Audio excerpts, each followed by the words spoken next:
Fala galera, bem-vindo aí ao canal Seja um Data Scientist. Meu nome é Meigron e eu estou aqui com o Bruno. O Bruno é aluno da comunidade DS, está fazendo projetos aí com a gente de portfólio e eu vou fazer uma consultoria DS com ele aqui hoje. Então, ele fez o PA001, que é um problema de detecção de doenças cardiovasculares. Que quem quiser saber mais sobre esse projeto, eu deixei lá no blog, o problema de negócio. Então é só entrar lá no www.sejamdatascientist.com. Tem um post blog lá que tem toda a descrição do problema, tem uma empresa fictícia, tem os dados, tem uma sequência para você que você pode usar para resolver e criar a tua solução. E aqui eu vou fazer uma revisão no projeto do Bruno, passar para ele um pouquinho da estrutura, fazer bem um review mesmo assim, para ele poder implementar no PA002 que a gente está trabalhando agora, beleza?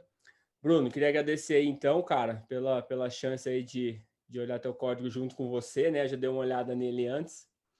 E eu queria pedir que você compartilhasse a tua tela, explicasse um pouquinho para a gente o teu raciocínio, o projeto seu. Vou anotar algumas coisas aqui. Depois eu compartilho a minha tela, aí eu vou fazer um clone da sua branch na minha máquina e a gente vai fazer aqui as correções, tá bom? Beleza, maravilha. Vou Vamos lá. compartilhar aqui, então. Tá bom. Só primeiro, Megan, obrigado aqui pela oportunidade de Que poder isso. estar trocando essa ideia contigo. Honrado aí de poder receber teus ensinamentos. Imagina, cara, eu que agradeço. Eu vou compartilhar aqui, então. Maravilha. Show. Tá conseguindo ver? Tô vendo. Manda ver. Maravilha. Então, eu comecei o seguinte, eu comecei documentando o problema, né, de negócio, Tá. tá? Uhum. Deixando aqui os links e deixando a estrutura que eu usei no Jupyter, né? No Legal. projeto. Então, começo ali com as hyperfunctions e os imports, coleta de dados, descrição, o splitting, análise exploratória, teste de hipóteses, preprocessamento e o feature engineering, a modelagem de machine learning em si e lá no final a construção da APIzinha para servir o modelo, tá? Legal. E daí já aqui embaixo eu já deixei os resultados que foram alcançados, né? Então, o melhor modelo, ele foi, no projeto, foi uma LGBM, tá? Onde eu manipulei Legal. o threshold desse modelo, então deixando em 0.4, né? E dentro do problema ali que foi proposto, o preço de cada diagnóstico nesse cenário aqui ficaria, então, em 2.219, tá? Legal. E essa manipulação do threshold aqui, o racional dela foi no sentido de aumentar o recall um pouco, de favorecer o recall, para favorecer a detecção da resposta positiva, né? Ou seja, da classe 1, né? A gente tinha aqui um problema de classificação binária, né? Tendo em vista que é um diagnóstico de doenças cardíacas, né? Então, o nosso modelo, o fato de a gente diagnosticar errado, talvez algum paciente ali de doença cardíaca podia acarretar talvez algum passivo depois, mais para frente, para a empresa, de processos, enfim. Sim, então, legal. tendo isso em vista, eu quis favorecer a recall, mas sem deixar no trade-off, sem abaixar muito também a acurácia e a precisão. Sim, então, legal. encontrar um ponto que fosse mais fosse meio termo, né? E por isso olhando então para essas duas métricas, a recall e a accuracy, tá? E daí o resultado alcançado foi um aumento então de 4,4 vezes o preço, ou seja, 2.219, ok? Legal, boa. Então, partindo para o código, né, propriamente dito, primeira etapa aqui seria as importações, então eu vou já pular para a gente não perder muito tempo. As hyperfunctions que foram utilizadas, também eu vou passar rapidinho aqui. Legal. De começar, deu bastante hyperfunction. Legal.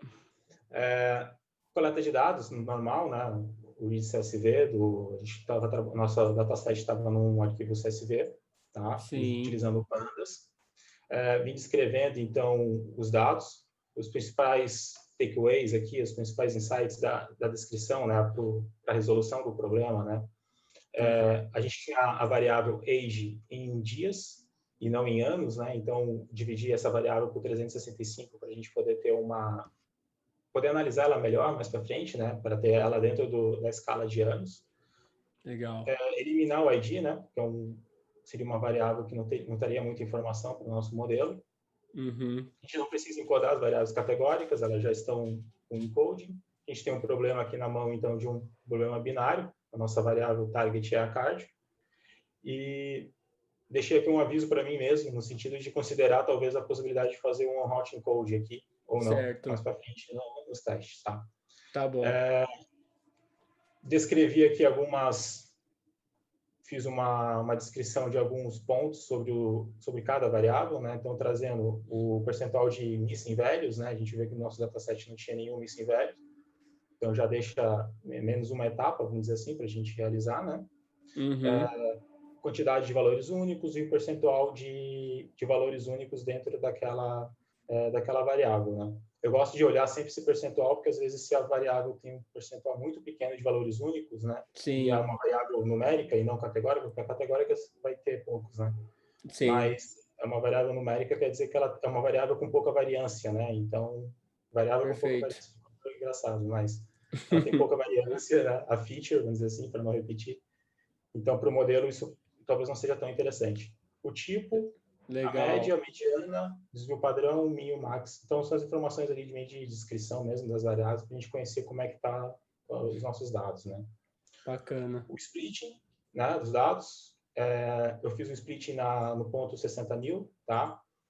A minha estratégia aqui era usar pipelines e transformadores lá atrás, com cross-validação. Então, o próprio cross-validation já faria o split entre treino e teste, tá? Uhum. Mas, mesmo assim, eu deixei 10.000 observações de lado como validação, chamei aqui de validação, tá? Para fazer um teste a mais mais lá para frente com viés de testar a generalização, tá? Tá bom. Por isso que eu fiz esse split aqui. Essa foi a ideia aqui. Então, iniciando daí a análise exploratória com a análise univariada, então, olhando cada variável numérica, né, a gente vê que a gente tem duas variáveis com skills bastante grandes, né? As duas de pressão histórica e histórica. A altura e o peso. A altura é mais normalizada do que o peso, mas também está um pouco para o lado para cá, né? E o peso já tem um skill também mais para a direita, tá? E a idade também tem o seu, tá com skill também mais para a esquerda, né? Tá? Legal. Então, a gente tem nas nossas variáveis numéricas, ela tem um skill que a gente vai ter que tratar aí mais para frente também. Tá. Olhando, então, partindo para a análise do nosso target, a gente vê que o nosso target ele é balanceado, então não é um problema de classes desbalanceadas, então a gente não vai precisar utilizar uma técnica de balanceamento desses dados. Legal. Fiz uma descrição do age aqui, para a gente ver o principal o porquê que eu olhei aqui era principalmente para olhar esse mínimo aqui, tá? Para entender aqui, fazendo aquela transformação para anos, né? Dividindo por 365 e podendo chegar a ver qual era o mínimo de idade. Mas para frente a gente vai ver que a altura de algumas pessoas nas observações é uma altura bastante pequena, 50 centímetros. Sei, 50 centímetros é estranho, mas pode ser factível se for uma criança, né? Sim. Então, olhando o mínimo aqui, eu vejo que tem um mínimo de 29 anos. Opa, não é criança, então 50 centímetros é estranho. Ah, legal, talvez legal. A que a gente tem que tirar. Tá? Sim. Então, foi nesse viés. Plotei o count por ano, né? Dividindo pelo nosso target. Aqui o interessante é que a gente vê que aqui está mais, essa corzinha aqui mais, não sei falar o nome dessa cor, mais avermelhada, vamos dizer assim. Aqui, para esse lado, está mais concentrada a nossa classe 1, né? Então, à medida que os anos foram crescendo, ou seja, que a idade das observações do dataset foi aumentando uma concentração também de diagnósticos positivos. Então, pode dar a entender que a idade é um fator que é diretamente correlacionado, né, diretamente com o diagnóstico positivo, né? Sim. Faz sentido, né? Normalmente se espera-se que alguém com mais idade tenha problemas cardíacos do que alguém Perfeito. mais novo. Faz sentido. Analisando aqui agora só a altura, né? Então, a distribuição entre a classe 0 e 1 ela é bem similar. Então, a mesma análise que foi feita ali em cima para o age, eu fiz aqui também na altura, ela está bem similar, tanto para uma classe como para outra, então não revela nada que possa estar interferindo para ser a altura está relacionada com o fato de ter um diagnóstico positivo, né? Sim. E aí é aquela questão, a gente encontrou alguns dados aqui que eram discrepantes, né? Então, 250, né? 250 centímetros, 2,50 metros de altura. Acho que na história o maior homem tinha 2,30 metros. Então, 2,50 metros provavelmente pode ser um erro aí de digitação, um erro de coleta de dados. Sim, legal. E essa observação era uma observação só. Então, depois dessa observação, a segunda maior era 207, ou seja, 2,07 metros, que já é uma altura factível. Legal. Então, talvez para tirar essa observação aqui do nosso dataset já está ok, no caso, porque seria uma observação só. Uhum. O menor valor era 55 centímetros, então, que nem tinha comentado antes, né? Como nós não temos crianças no dataset, como a gente viu pelo mínimo ali do age, então esses 55 centímetros pode ser um indicador de nanismo, né? Então, aqui é o nanismo em inglês, então podia ser um indicador de nanismo. Daí, fazendo uma pesquisa, eu achei alguns sites especialistas no assunto, alguns blogs médicos e tal, que eles apontavam como o nanismo como uma possível causa de doenças cardíacas. Então, que legal. haveria uma maior incidência em pessoas com nanismo, de doenças cardíacas em pessoas com nanismo. Tá? Entendi. Então, aí veio legal. a ideia aqui de criar uma variável mais para frente na Feature Engineering, de uma variável binária que identifique, se estiver abaixo de tal limite de altura, positivo para nanismo. Tá? E daí esse limite, também, a partir de uma pesquisa, seria 1,12 m. 12. Aham. Então, uma pessoa com nanismo, ela varia normalmente entre 1,12 m e 1,45 m. Tá? Então, se estiver dentro dessa faixa, ok. E se estiver abaixo de 1,12 m, na verdade, essas observações elas vão ser excluídas. Tá? Porque daí eu estou considerando que é outlier. Tá? Legal. Mais para frente, a gente vai ver ali na questão dos outliers. Peso.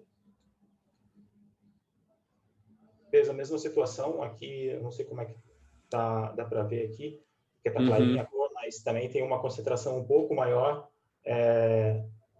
da classe positiva para cá, então talvez possa estar indicando que também a questão do maior peso pode levar a maiores problemas cardíacos, né? Que também intuitivamente faz sentido, a questão de obesidade pode levar a maiores doenças, maior incidência de doença cardíaca, tá? E aqui o maior takeaway aqui era a gente dropar todos os pesos abaixo de 40, tá? Entendi. Pessoas com abaixo de 40 quilos ou é uma criança ou é um erro de digitação, né? É raro a gente encontrar pessoas com 29 anos abaixo de 40 quilos. Então, também seria algum erro de digitação. Lembrando que na área médica é bastante comum erros de digitação, porque muitos desses dados eles são coletados manualmente. Manualmente, perfeito. Tá. Então, a gente chega então aqui no AP high, que é a pressão sistólica, é referente à pressão sistólica, tá? E também a partir de algumas pesquisas, eu identifiquei o seguinte, que leituras não usuais desse tipo de pressão, eles estão abaixo de 10 ou acima de 220, tá? Então, todas as leituras do nosso dataset abaixo de 10 ou acima de 220, eles vão ser excluídos também como outliers, né? Outliers, como né? erros aqui.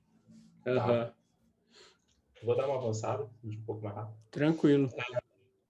O diastólico aqui, então, a mesma situação também, tá? Tá. E daí a leitura seria abaixo de 5, tá? Ou acima de 190, tá? Beleza.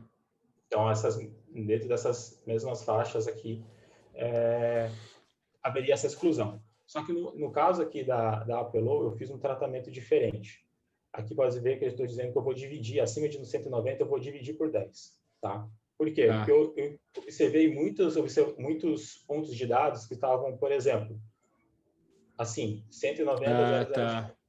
Que era muito possível que alguém tenha errado a digitação, só não colocou o ponto de uma pressão 190. Tá? Então, eu fui reduzindo, dividindo por 10 para não perder também, não ficar eliminando muitos dados e perder muitos dados. Tá? Perfeito. Levando aquela ideia que na área médica muitos dados são coletados manualmente, então a pessoa pode ir lá na pressa escrever sem o ponto e daí sobe para o dataset como esse número aqui. Tá? Então, esse foi o tratamento nesse caso para Pelot. Esse padrão eu não observei na PRI, por isso que lá vai ter essa exclusão. Okay? Entendi. Então, aqui eu chequei os outliers visualmente, através dos box plots. A gente pode ver que a gente tem bastante outlier, né? Tanto no peso, na altura, quanto nas pressões sanguíneas, tá? E aqui a gente avança, então, para análise bivariada. Tá? Certo.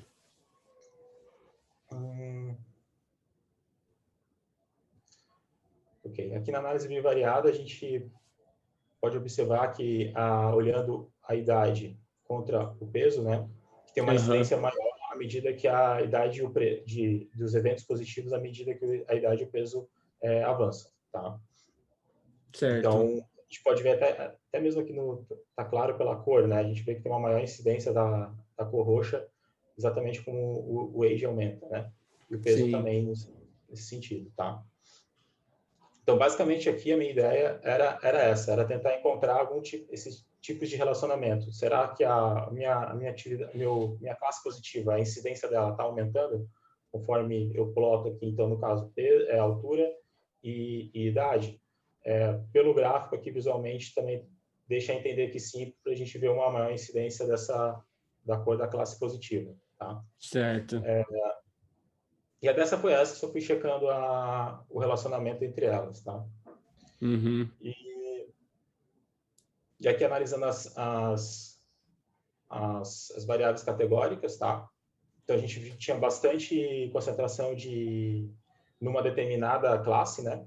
Certo. Então a ideia é que o objetivo inicial era a mesma situação, era ver se não tinha alguma dessas classes. Então no caso aqui é o colesterol, a gente tem colesterol, se eu só estiver enganado aqui, o 1 era ruim, bom e não, era baixo, médio e muito alto. Tá? Então, a ideia era ver se não tinha algum nível de colesterol que tivesse uma concentração atípica da classe 1.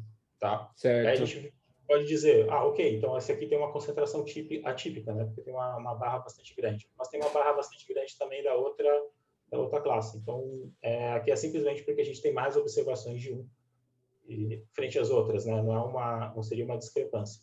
Tá? E daí, esse mesmo padrão eu observei para todas as variáveis categóricas. Então, aqui, essas análises, elas acabaram trazendo aí muita informação para a gente, porque o dataset em si tem bastante observações nessas classes aqui, por isso que puxa o número da classe positiva. Tá? Então, avançando para as hipóteses, né? Alguns testes de hipóteses. Testei 3 hipóteses, tá? Se a idade afeta o número de casos cardiovasculares, se o peso afetaria também o número de casos e se a altura também afetaria o número de casos, tá?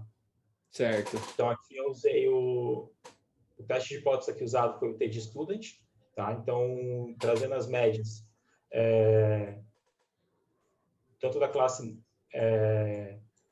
negativa quanto da classe positiva referente à idade do nosso dataset, né?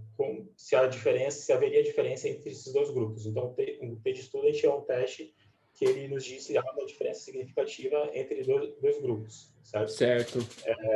Entre as médias, né? Então, o resultado foi provável haver diferença. A gente teve um valor de P bem baixo, tanto foi 0,0 aqui. Então, qualquer valor abaixo de 0,05 ele refuta a hipótese nula, que é a hipótese de não haver diferença, né?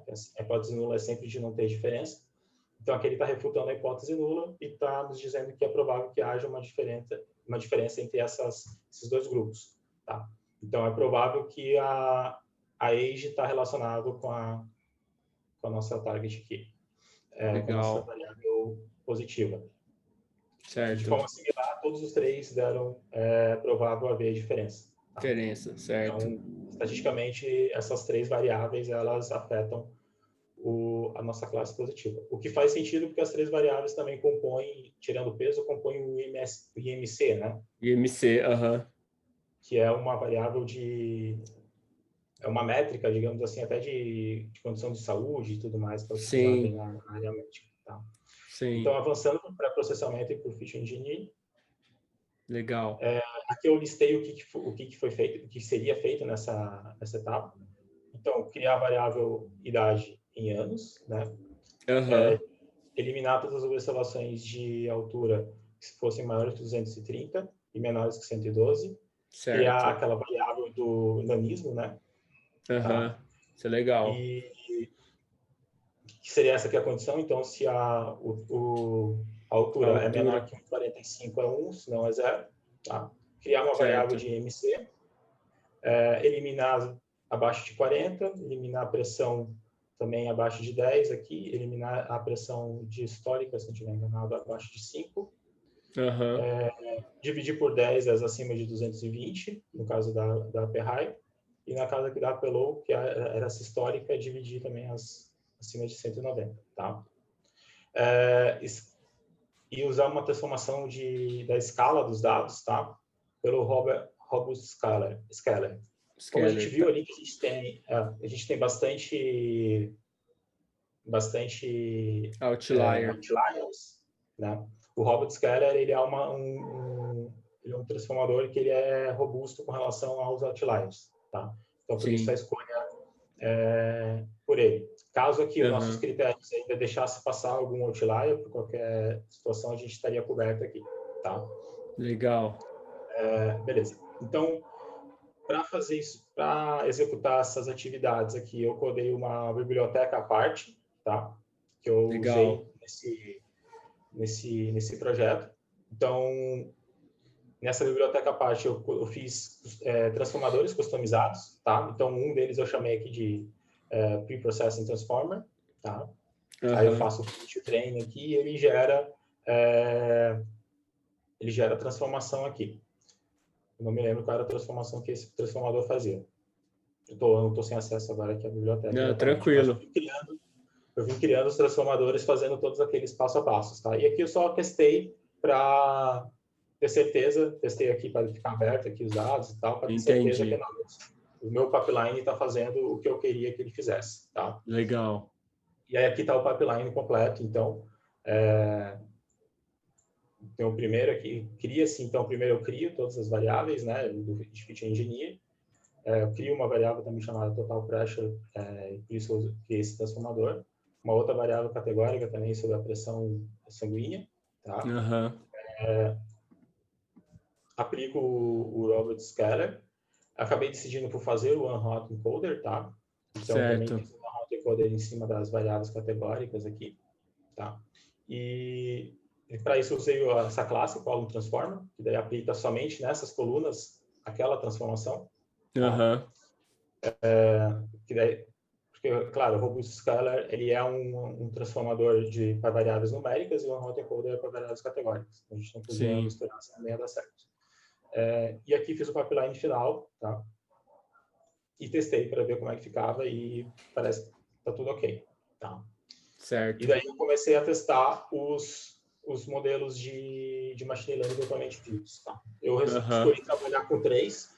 Um deles é a regressão logística, eu deixei aqui um resuminho sobre o algoritmo. O outro era o Random Forest, que é um algoritmo de árvore de decisão, deixei um resuminho também. Legal. E o LGBN, que aplica a Boosting Machines, né?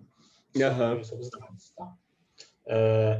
E usei o CatBoost, que era um modelo que eu não conhecia, eu usei para conhecer como um desafio pessoal aqui no projeto.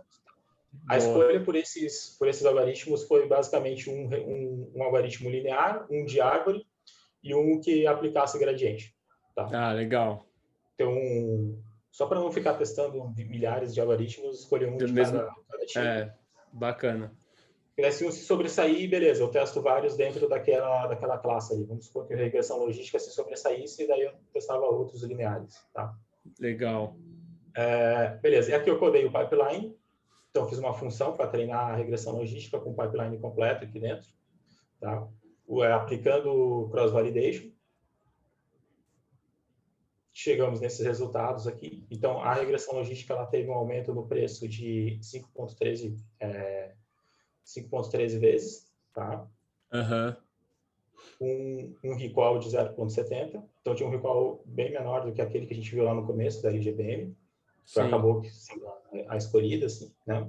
Porém, uma acurácia maior que a da LGBM até, lá que foi a escolhida. Mas, de novo, a escolha para a LGBM foi devido àquelas razões que eu expliquei lá no começo, sim, né?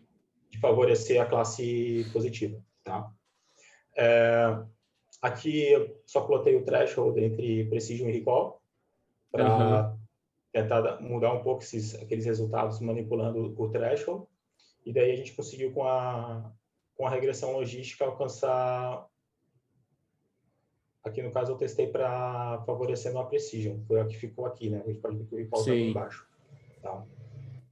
Então, aqui aplicando um threshold de 0,5, favoreceu bastante a Precision foi para 0,81. Tá? Mas, de acordo, por causa daquela motivação anterior que eu expliquei lá no começo, a LGBM foi a escolhida. E aqui eu apliquei favorecendo a recall com a regressão logística. Aí trouxe o recall para 0,80, mas a acurácia sofreu bastante, né? Caiu para 0,71, ficou até pior do que a LGBM que foi escolhida, uma Precision 0,68. Random Forest, mesmo processo, tá? Exatamente igual, só muda o algoritmo. O resultado aqui sem vanilla, vamos dizer assim, né? Sem nenhuma manipulação, foi 5.0, tá? E daí, no caso da Random Forest, como ela foi a mais demorada de todos os algoritmos para rodar, eu já não entrei no detalhamento, tá? Do threshold, eu já eliminei ela, na verdade, quase só pelo tempo que demorou ali para rodar o treinamento, tá? Certo. E vim para LGBM. Mesmo processo, tá? E daí na LGBM, vamos dizer assim, sem alteração nenhuma, a gente alcançou 5,27 de aumento do preço do diagnóstico e um recall de 0,74. No caso, como no final a LGBM foi escolhida, foi a que então eu tomei os hiperparâmetros também, tá? Então eu já deixei aqui o tuning dos hiperparâmetros, a gente chegou... Eu pensei que eu tinha deixado o output dos parâmetros aqui, mas não deixei. Tá. Fiz o tuning, então aqui fiz uma função para fazer o tuning com grid search, tá? Nesse espaço aqui de hipóteses, né? Para os hiperparâmetros, tá? Eu já deixei uma função aqui embaixo também para fazer o retreino do modelo sobre a totalidade dos dados, tá? Tá bom, boa. Com os parâmetros alcançados ali na função anterior. E nesse retreino já gerava um pico do pipeline completo com o modelo treinado, tá? Esse pico aqui ele é bastante importante, que ele vai facilitar a nossa vida bastante na hora de colocar na API, tá? De colocar para deploy. Legal. E daí testamos, então, o novo modelo, né? O ganho foi bem marginal, não teve um ganho muito elevado, continua em 5,27, 0,74 de recall. A mudança foi na terceira casa decimal, basicamente, então os melhores parâmetros foram encontrados. Então, a gente mantive com esse modelo mesmo e seguir em frente, tá? Sim. E agora aqui treinando com um threshold de 0,40, alcançando então uma recall de 0,78 e uma acurácia de 0,73. Legal. A Confusion Matrix, para dar uma olhada aqui de como é que está o nosso verdadeiros positivos, falsos positivos, enfim, né? E continuei e aqui o Cache Boost, tá? Eu vou dar uma corrida aqui direto para o resultado do Cache Boost. Tá, o Cache Boost é um modelo bem interessante. Aqui ele alcançou 5,23, 0,73 de recall no modelo sem alteração nenhuma, tá? Então ficou um pouquinho pior que a LGBM. e alterando aqui então, o threshold dele, a gente conseguia, de novo, a gente conseguia passar daí de 0,80 o recall, mas sofria bastante a acurácia. Então, entre esse meio termo de um recall próximo a 0,80 e com uma acurácia que fosse interessante também no geral, a LGBM acabou sendo a escolhida. Escolhida, tá? Né? Isso. Legal. O Cacheboot, ele é bem interessante, que ele tem uma função própria dele mesmo, já nativa, que cria várias... Até aqui, essa parte aqui do código, só que ela só renderiza no Jupyter Notebook. Tá? Então, por isso que não vai aparecer aqui. Mas é bem legal o que a biblioteca pode fazer. Legal. E aqui daí é a API, né? E a gente está testando aí a API. Aqui, no caso, está a URL, mas ela foi deployada também no Heroku, né? Nesse endereço aqui. Tá? Legal. Aqui está local, né? Está no host local, mas ela foi deployada aqui nesse endereço também. Basicamente é isso. Esse é o projeto. Ah, legal, Bruno. Pô, ficou muito legal, cara. Eu achei que você fez uns testes bem interessantes, assim. Eu achei que ficou muito bom. E aí o que eu tenho para te falar mesmo, cara, é mais uns toques, assim, de muito mais de organização do que de técnica, tá? E aí eu vou compartilhar minha tela, vou clonar a tua branch, e aí a gente conversa na review, tá bom? Então, você para o share do teu lado aí. Boa. Eu vou compartilhar do meu lado aqui, ó. Beleza, então aqui tem o teu repositório, né? Na verdade, o repositório da comunidade DS. Aí aqui tem a tua branch do Bruno Vinícius aqui. Aí foi o que a gente acabou de olhar, o que você acabou de apresentar. Aí que eu vou fazer o seguinte, eu vou entrar aqui no projeto, ó, do Cardiac Disease. E aí, se eu não me engano, eu já fiz o download da tua branch, ó. Project Bruno Vinícius aqui, ó. Legal. Então, eu vou copiar isso aqui. Vou dar um git checkout. Vou trocar para tua branch. Trocou. Aí, né, aqui do lado direito aqui dá para ver a branch que trocou. Aí eu vou ativar a venv aqui, se eu não me engano, é activate cardio... Acho que é cardiac disease. Aí eu vou dar um Jupyter Notebook. Fazer ele abrir aqui, ó. E aí, beleza. Aí eu vim aqui em Notebooks, ó. E aí, se eu não me engano, o que você mostrou foi esse aqui do Project Cat aqui, né? Isso, exatamente. Aí eu vou fazer o seguinte, eu vou duplicar ele, porque depois vou fazer uma... vou jogar na tua branch, fica como revisãozinha lá, se você quiser olhar depois. Legal. Aí eu vou colocar review aqui, vou dar um rename, e aí eu vou colocar aqui. E aí, Bruno, o que eu tenho para te falar é o seguinte, cara, é bem mais assim estrutural, como eu te falei. Eu vou colocar um trust aqui para a gente poder salvar, deixar aqui 2 minutos. Intervalo, bonitinho, beleza. Então, ó, a gente começou aqui então pelo contexto, aí eu sei que você explicou legal, né? Tipo, o contexto de negócio, o objetivo principal, o objetivo secundário, né? Que, na verdade...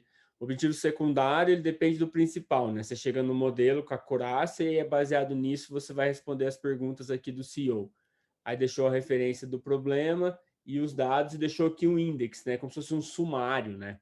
Isso. E aí você já começou a fazer as conclusões e os resultados, então, depois de todo o procedimento que a gente vai ver aqui no projeto, teve um LGBM aqui, um Light LGBM como a recall, uma acurácia.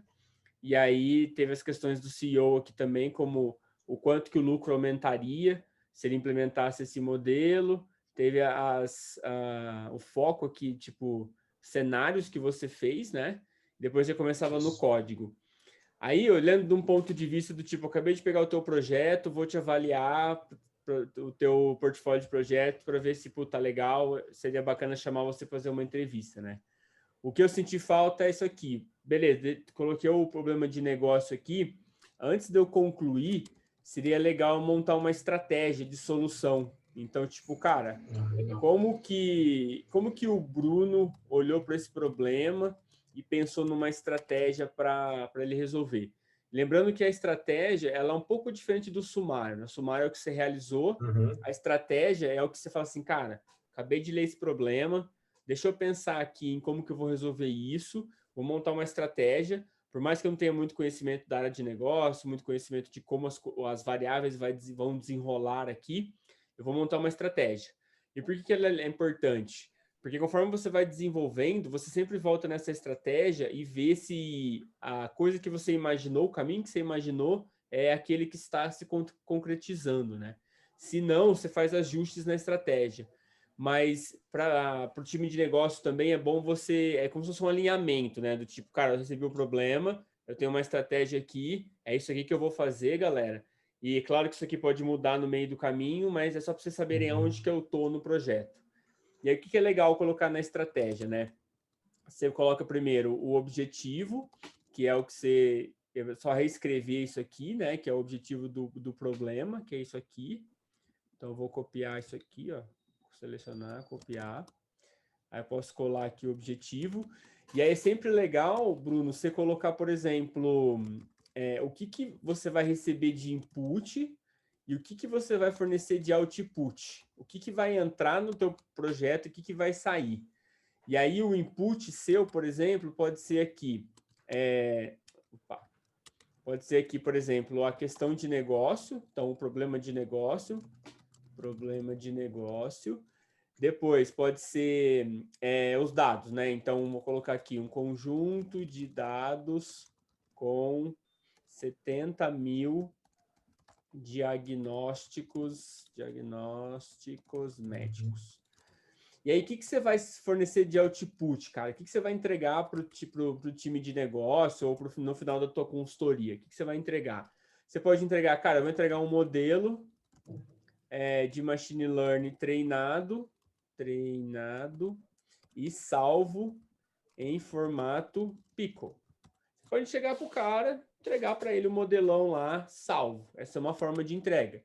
Cara, não, eu vou entregar uma API com a request predict, onde eu vou fornecer os resultados. Então, o que eu vou entregar é isso. Eu vou chegar para o cara numa documentação e falar assim, ó, a API ela é desse jeito que ela está estruturada, ela tem um endpoint chamado predict, e aqui nesse endpoint na documentação você vai me passar tal variável, sei lá, V1, V2, V3, como variável de entrada, e na saída eu vou te devolver uma 1 ou 0, que isso é a minha variável resposta. Então, eu vou colocar barra aqui.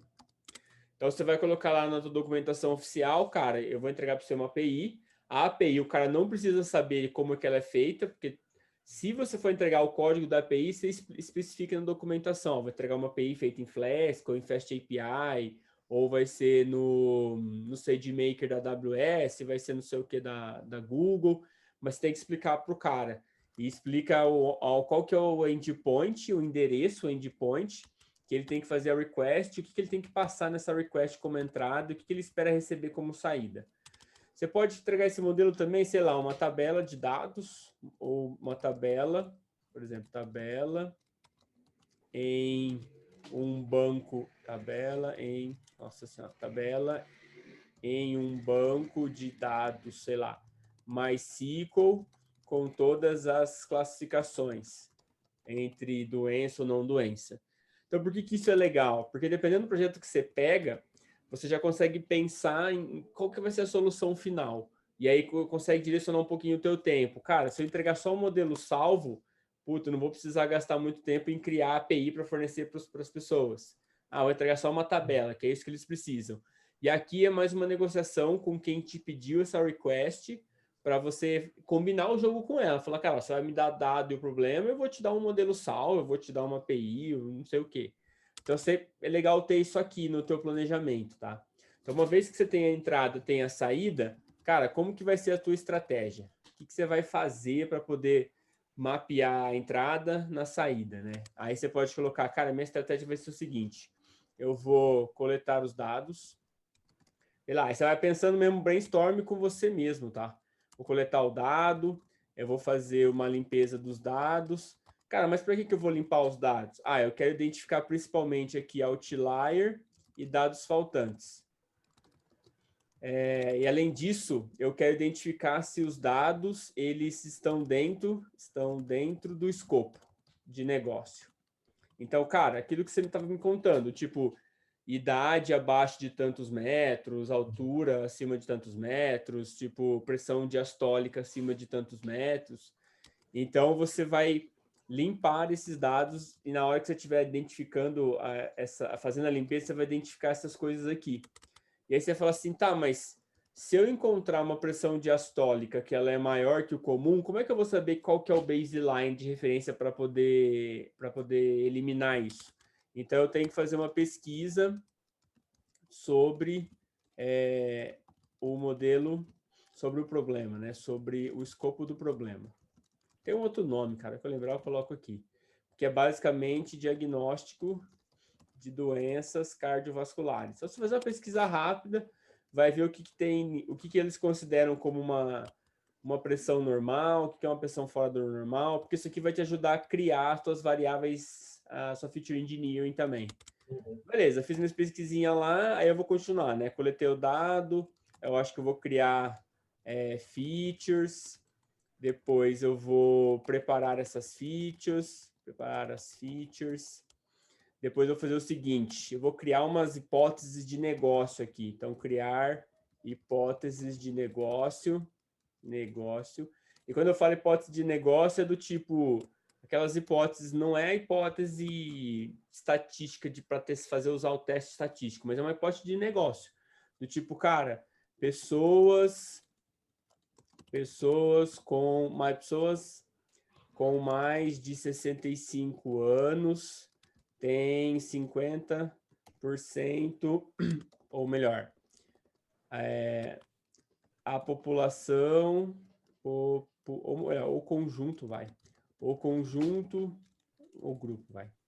o grupo de pessoas com mais de 65 anos representam 50% das pessoas com doenças. Sei lá, é uma hipótese. Aí você cria uma outra hipótese, sei lá, uma hipótese de negócio. Então, pessoas com altura maior que 2,10 metros representam 40% das pessoas que apresentam doenças. Tá? Você vai criando hipótese. No começo você pode criar a hipótese da tua cabeça. Se você estiver numa consultoria, você vai sentar numa reunião com as pessoas, com os especialistas, no caso eram os especialistas em detecção de doença, você vai conversar com eles sobre hipóteses que eles têm na cabeça que eles acham que influenciam a doença ou não.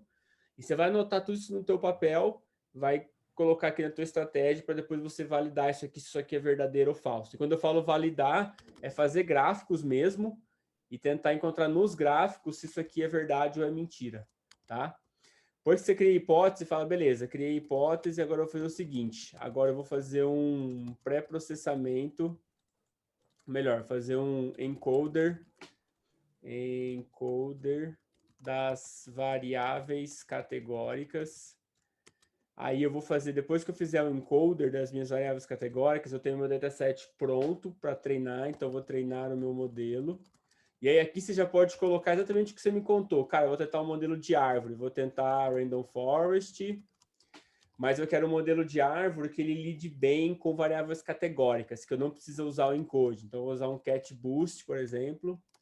Ah, mas eu quero uma que use o boosting, o gradiente boost, né? Então pode ser o XG boosting, XG boost. Ah, eu quero eu quero aqui um classificador que seja lazy, assim, do tipo seja preguiçoso, né?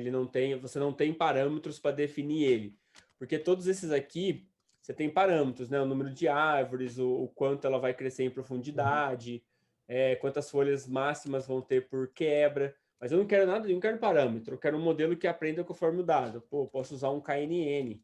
KNN funciona bem também. Ah, beleza, usar um KNN. Ah, tá bom, então eu tenho aqui árvores, eu tenho um modelo não paramétrico, sei lá, posso usar uma rede neural também, sei, neural network. E aí se define, pensa nos modelos igual você fez mesmo, assim, cara, tenta variar eles, sabe? Não pega todos de árvores, nem tenta variar os modelos, né? Então, árvores com não paramétricos, pode ser até uma SVM também. Eu vou até trocar a rede neural por uma SVM, porque a SVM ela é, cara, o estado da arte para modelos de problemas de classificação binário. A SVM, eu vou treinar o meu modelo. Aí eu vou fazer o seguinte, eu vou calcular, então aqui, calcular a performance do meu modelo. Performance do modelo. Depois de calcular a performance do modelo, eu vou fazer uma tradução da performance do modelo para performance de negócio. Então, cara, quero saber quanto que a acurácia do meu modelo vai refletir em dinheiro para a empresa no final. Aí eu vou montar um relatório um relatório para o CEO da empresa,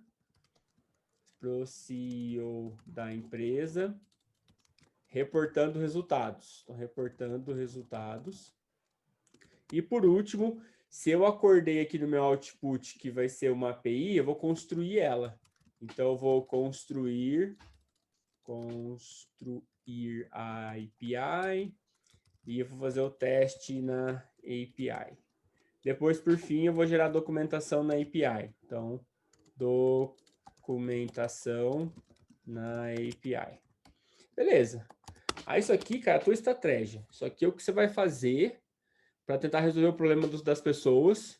E depois, ao longo do tempo, você vai olhando nessa estratégia aqui, vendo se está de acordo, se não está, o que você está desviando ou não. Isso aqui vira um tracking do teu progresso no projeto. Então, as pessoas que vão estar esperando o resultado do teu modelo, elas vão estar olhando isso aqui. E aí você vai reportar para elas, ó, galera, eu fiz a coleta de dados, acabei de fazer a limpeza, agora estou fazendo uma pesquisa aqui, se tiverem material pode me mandar, criei algumas features, preparei e tudo mais. Então, cria a tua estratégia, beleza? Criou a sua estratégia, aí é legal, aí já fez a conclusão. Então, concluí aqui que eu escolhi uma LGBM com um threshold de 0,4, teve um recall assim assado, resposta para o negócio, precisão. Aí o cara ele só vai entrar daqui para baixo se ele quiser saber como que você fez. Porque até aqui, ele sabe o problema, ele sabe a estratégia que você usou e ele sabe o resultado que deu. Se ele quiser saber, tá, deixa eu ver o que o Bruno fez, então. Aí ele vai lá no teu código e vai procurar. Mas até aqui você já conseguiu responder o que o cara pediu. Aí a pessoa pode ir para um outro projeto, sei lá, fazer alguma coisa assim, tá bom? Aí entrando no teu código, agora é o seguinte, tem aqui os imports, né? Os imports ficaram bem legais aqui. E aí tem as helper functions, né? Que você até comentou que ficou muito grande aqui. E aí o grande motivo de ter ficado grande é o seguinte.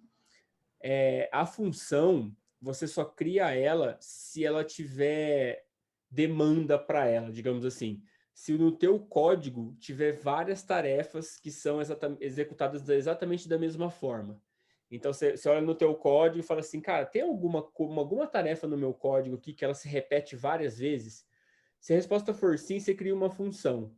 E aí, o contrário também é verdadeiro. Você criou essa função aqui. Aí você fala assim, cara, quantas vezes eu uso a balance de target? Se você falar para mim, cara, eu só uso uma vez. Só na hora de checar isso aqui. Então, isso aqui não precisa ser uma função. Porque a função, ela tem esse papel de você usar ela em vários pontos do teu código, a fim de você não ter que ficar reescrevendo coisas. Agora, se você vai usar isso aqui só uma vez, não tem por que fazer uma função, tá? Porque aí você vai usar uma vez só, então não tem por que você fazer uma função, tá? Mesma coisa para as outras, você pode ir avaliando. Cara, essa análise univariada aqui, será que eu uso mais de uma vez ou uso uma vez só? Esse histograma também. Então, você pode ir se perguntando isso, e aí você vai ver que grande parte dessas coisas, elas vão virar, por exemplo, hipótese de teste aqui. Vamos pegar uma outra aqui, ó. Aqui, ó, point bisserial, que é a correlação entre uma variável numérica e uma categórica. Você usa ela mais de uma vez no código? Uso. Eu uso para todas as variáveis. Eu tenho, sei lá, 50 variáveis. Então, eu tenho uma única tarefa que se repete 50 vezes. Ao invés de eu escrever esse código aqui 50 vezes, eu escrevo ali uma vez só e crio uma função. E aí eu aplico essa função 50 vezes. Então, em vez de eu reescrever 50 vezes o código, eu aplico ele 50 vezes. Então, essa é um pouco da ideia da função, tá?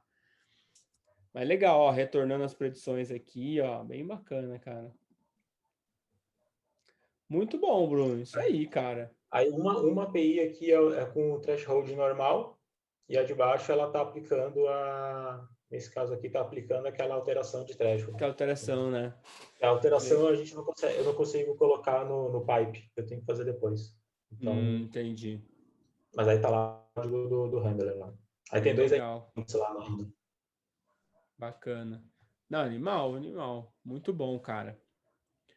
Muito legal.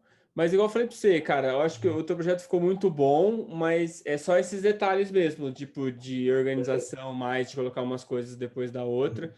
Mas eu acho que tá bem bacana, assim. Você vai ver que vai melhorar um pouco do teu storytelling, assim. As coisas vão ficar meio numa sequência. E sempre procurar, Bruno, tipo, pensar no porquê, assim. Pensa que você tem que... por que eu tô fazendo isso, cara? Por que eu tô fazendo a análise dessa variável? Por que eu tô colocando esse passo aqui agora? Porque você vai começar a passar a ser muito mais, assim, um cara que explica o que você fez tipo assim, eu fiz isso porque o meu objetivo era encontrar tal coisa. E aí eu fiz, e aí você fala, cara, deu certo o que eu esperava que desse, ou não, deu errado, vou tentar outra coisa. Então, aí te dá uma propriedade de explicar muito maior, assim, porque te dá uma consciência maior do projeto, né? E aí o cara que tá te ouvindo, ele fala, puta, o cara sabe exatamente o que ele tá fazendo. Então, isso traz uma propriedade, assim. Então, sempre pensar, pô, por que eu tô fazendo? E às vezes surge uma dúvida, fala, mano, por que eu tô fazendo esse pré-processamento aqui? Aí você pesquisa, fala, como que o pré-processamento funciona? Aí fala, pré-processamento é necessário porque variáveis que têm ranges diferentes. Se o teu modelo for baseado em gradiente, o gradiente vai tender aos ranges maiores, né? Como se as variáveis com os maiores ranges dominassem o aprendizado. Então, você não está dando uma oportunidade igual para todas as variáveis representar o teu fenômeno. Aí você escreve, pô, estou fazendo aqui a pré-processamento porque, tipo, tem esse problema aqui, tal, sabe? Você vai meio explicando o passo a passo e aí vai te dar uma propriedade muito maior, assim, na hora de explicar as coisas. Acho que essa é a mensagem final. E, vamos tocando. O PA02 está aí. Estamos E... tocando 02, já vamos pegar todos esses pontos. Eu anotei tudo aqui no caderninho aqui do lado. Legal, boa. Já vamos botar aí no PA02 e Seguir já em aplicar frente. já na prática. Maravilha, Isso aí. Bruno. Bom, beleza, Bruno. Cara, obrigado aí. Queria agradecer você aí pela tua disponibilidade. Espero que tenha ajudado a galera a entender um pouquinho mais aí sobre o processamento. E valeu demais, cara. Imagina, amigo, eu que agradeço o teu tempo também, tua disponibilidade de estar passando esses feedbacks, né, cara? Isso é sem preço, né? De poder aprender direto aí de profissionais bem mais experientes que a gente não, é, não tem preço, cara. Valeu, pô. Pra gente Feliz. para mim é inestimável, tá? Eu só agradecer mesmo, gratidão aí pelo teu trabalho, cara. Muito obrigado. Valeu, Bruno. Eu que agradeço, cara. Prazer receber você na comunidade DS aí. Pô, vamos pra cima aí, cara. Tem bastante projeto para Bora, fazer ainda. bora lá. Beleza. Valeu, galera.